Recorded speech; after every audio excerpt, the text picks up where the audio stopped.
20146, your SMS line at Metropol TVKE across all your social media platforms. This is your Economic Review. Thank you very much for staying with us here on Metropol Television. Now, before I introduce the panel that is joining us this morning, let's intro this story. Now, depositors of the fallen Chase Bank can breathe a sigh of relief after the Central Bank of Kenya last week approved the liquidation of the assets of Chase Bank and the receivership that was left out in the SBM Bank buyout 2 years ago. CBK last Friday instructed the Kenya Deposit Insurance Corporation, KDIC, to commence the process of the start of the liquidation of the remaining assets in an exercise that is meant to salvage some of the customers who had more than 100,000 in the bank. KDIC had earlier submitted the receiver's report to CBK that recommended the liquidation process due to the weak financial position of Chase Bank. Mauritian lender SBM Bank in 2018 carved out 75% of certain assets and liabilities from Chase Bank in what was considered as a cherry picking of good assets. During the Chase Bank deal, SBM valued the total assets acquired at a 69.59 billion, with property, plant and equipment assigned a fair value of the 1.25 billion. Total liabilities were valued at 66.68 billion, while deposits from the non-bank customers were 56.9 billion.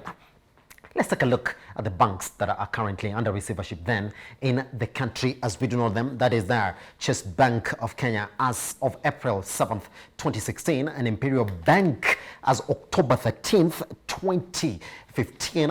All right, let's look at the stability of the banking industry in the country as we know of it, and that's the latest data that we have for you there, all the way from total assets all the way to profit. That's exactly what we have in terms of even the gross income that the banking industry has gone through right now. Now let's talk about that elephant in the room in terms of the gross non-performing loans in the economy as we do all of them now as well. We can see exactly where they are, and that is exactly what we're talking about in terms of the stability of the banking industry, with the Central Bank of Kenya saying that they do not expect it to go to the 20-21% that was viewed or that was feared as we started the coronavirus pandemic period back in March, with them saying that they expect that gross non-performing loan book to peak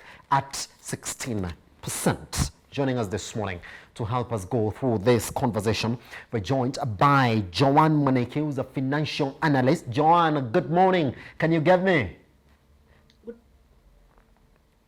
Happy to have you around. All right, let's talk to Sid Shah. Sid, how are you doing, sir? Good morning.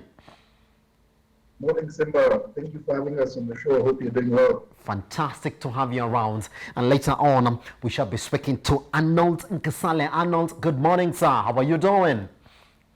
Very well. Good morning to you.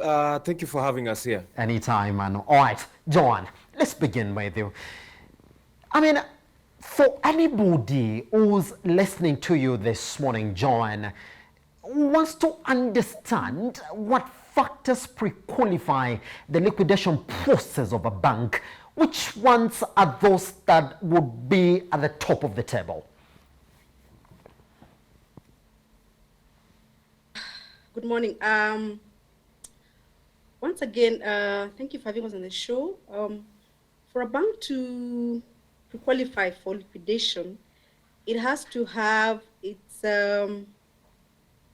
liabilities are usually higher or worth less than its assets, or rather, liabilities are worth more than the assets in terms of its ability to settle its obligations as and when it's supposed to do so. Remember, banks hold assets and liabilities in form of cash, in form of loans.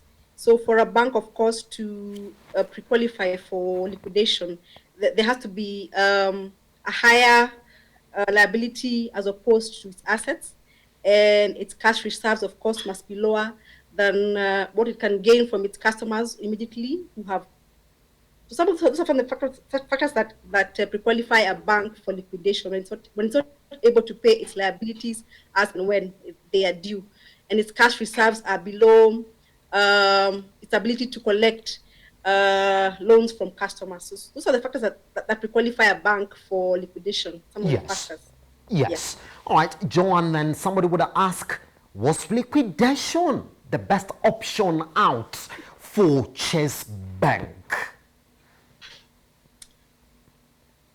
In my opinion, I don't think that was the best way out. Yes. Because this bank was an SME, old SME bank. It had come up as a bank that is supporting the SME sector in a unique model. Yes. For me, I think that central bank would have gotten Chase Bank on its feet through various processes as opposed to liquidating it and closing the bank. I believe that many businesses have lost, or rather went down, because its cash reserves were held in Chase Bank, and its ability to be able to make it in the business sector. Yes. I think Chase Bank should not have been liquidated. It should have been allowed. It should have been removed from the ICU through other processes, as opposed to basically pulling it off its oxygen support system. So for me, Chase Bank should have just have remained, and the central bank should have worked towards just slowly getting into the HDU and normal world and normalizing its operations, as opposed to closing it and liquidating it. Quite interesting. Sid, I want to bring you in at that point, and this is the way that I want us to get into that conversation. Now, KDIC said that they thought that this was the best option due to the bad financial position for the bank, Chase Bank. Do you share the same sentiment with Joanne that maybe any other option other than liquidation? Thanks, Simba. Let me just go back a bit and try and add on to what Joanne said about the factors that pre-qualify the liquidation process. Yes. And if you look at the Deposit Insurance Corporation Act, Section 54 is quite clear, that there are certain ways in which a bank can be liquidated. And one of those options is being a recommendation from the Central Bank of Kenya to liquidate that particular financial institution. Yes. Or alternatively, it would include the factors Joanne mentioned, which are, if the financial institution is not capable of paying its debts, if a winding up order is made, or a resolution for a winding up order is presented against the institution, or if the institution is unable to pay sums due and payable to its debtors and creditors. So these are some of the factors that pre-qualify the liquidation process. And to go into your question now, and to see if this was the best option, I mean, CBK tried the route available under Section 44 of the Kenya Deposit Insurance Act, which allowed them to place the bank under receivership, and to this effect, they appointed Kenya Commercial Bank as the manager of Chase Bank in receivership. And this was to ensure the intended continued operations of Chase Bank, leveraging on Kenya Commercial Bank's strong credentials, as a bank that is not likely to collapse in Kenya. So when the report, and I must say I've not had a chance to see this report. Yes. But when the central bank received the receiver's report, indicating that they are no longer, it's no longer viable to keep Chase Bank open, and instead recommended for it to be liquidated. I mean, it's understandable if we see the events that unfolded. SBM Bank carved out 75% of the assets that they had mentioned in what we call cherry picking, which is allowed in law.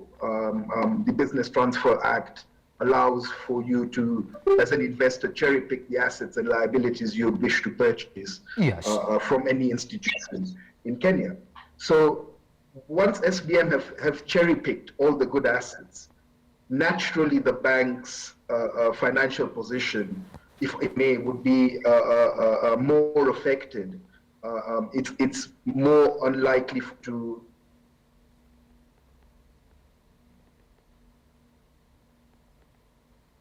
at least in Korea. I mean, it may have been no option, and it may be a reprieve for some of the cash to their funds. So, free 100,000 and of so. In as much as I agree with Joanne that you know a lot of businesses have been under of their finances being tied up with Chase Bank, this may bring in that cash flow and revive from the current situation that they are probably in. Yes. Yes. All right, Joanne, let me also get you back on that as well.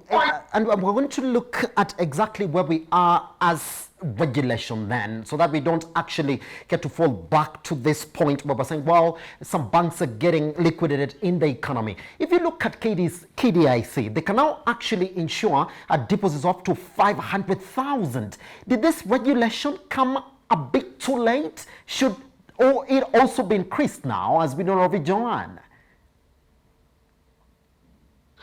Well, to stabilize an environment, a certain business environment, to manage environments that certain businesses operate in. Yes. So I think this regulation did not come late in the day. I think we noticed at a time that Chase Bank was being liquidated. There were a number of banks that were not performing well, and of course, so CBK had to, come up with a way of maintaining that, ensuring that the regulations are, are followed, and that there's a so for me, I think that came of banks and I think of course CBK is doing its work in ensuring that other banks don't close in. There's a cash cover that they can go back to and fall back is an issue, especially now in the COVID. I think